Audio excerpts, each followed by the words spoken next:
So let's continue on the accounting cycle step by step. You get the activity that happen on the accounting cycle and a frequency or when do they happen, right? Let's start with transitions. Transitions, we can have credit transition.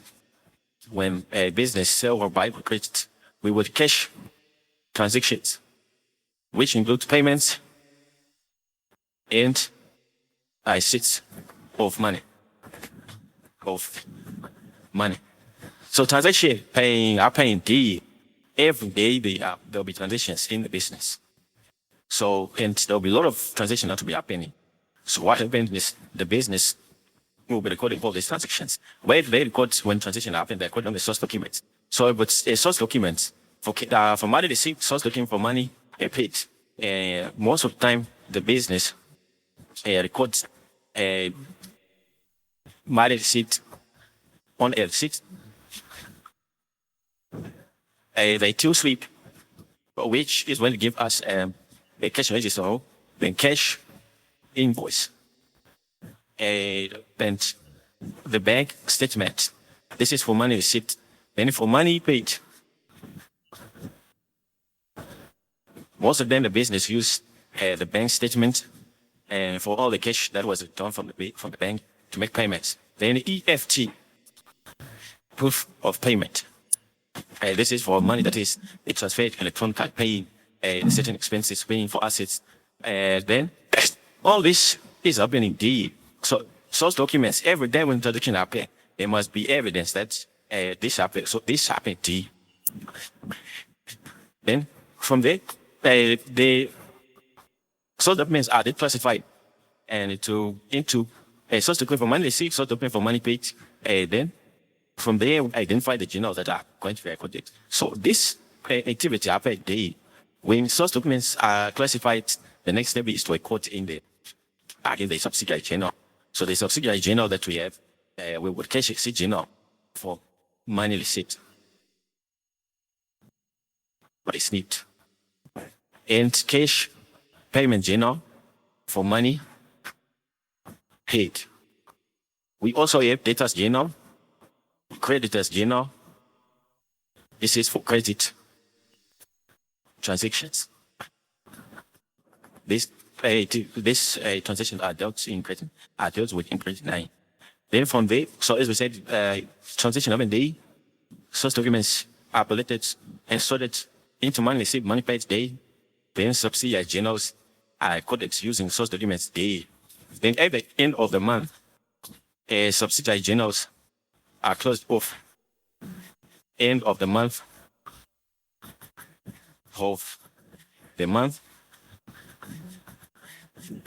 close of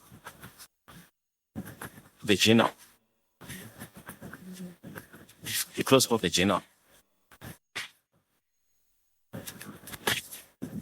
After close of the journal, information is then posted.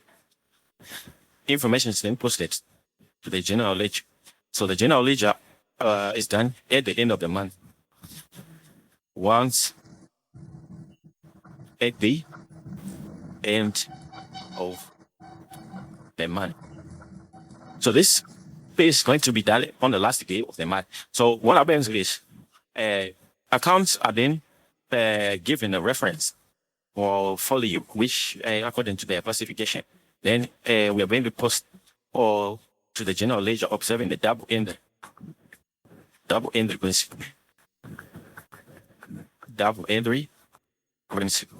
So the double entry principle says for every debit, there must be a corresponding credit. In other words, you say a transaction, you put a true effort in the general ledger. What you do on the debit side is what you do on the credit side. So the double entry, so the general ledger affects what you call the T account. T account. The T account, it shows a shape of a T where there is a debit and a credit. So the double entry, they are rules that we use in the general ledger. So these accounts, all these accounts are going to be debited and all these accounts are going to be credited. So we use a simple which we say we give it an expense We debit expense, assets, and drawings. Then we credit liabilities, incomes, and capital. So debt to, this is called the debt click, debt to expense, assets, drawings. On the other side, credit liabilities, income, and capital. So when you're posting in the general ledger, these rules are going to be applied.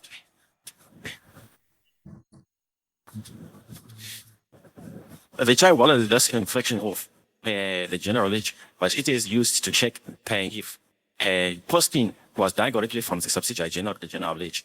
So the trial balance, as I said, it's reflected the general ledger. Every account that is debited is also debited in the trial balance. When an account is credited from the general ledger, it is also credited in the trial balance. So because the double-ended principle was being applied, whatever was that only debit is the same as what is on the credit side. So the debit side of the trial balance must be equal to the credit side of the trial balance.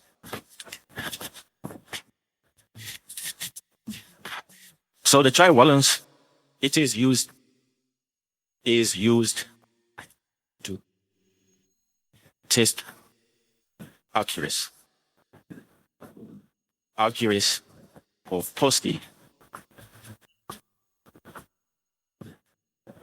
and arithmetic accuracy.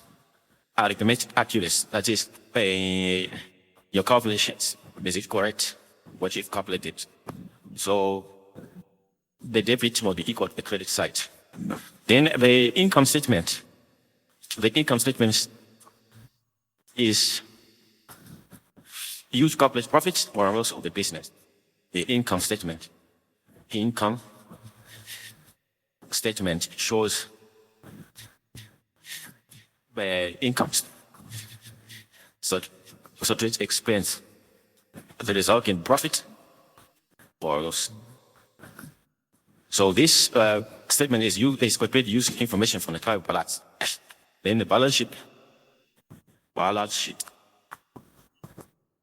shows assets against owner's equity plus liabilities.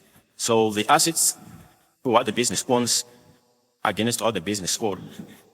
So these two statements are known as financial statements. Financial statements.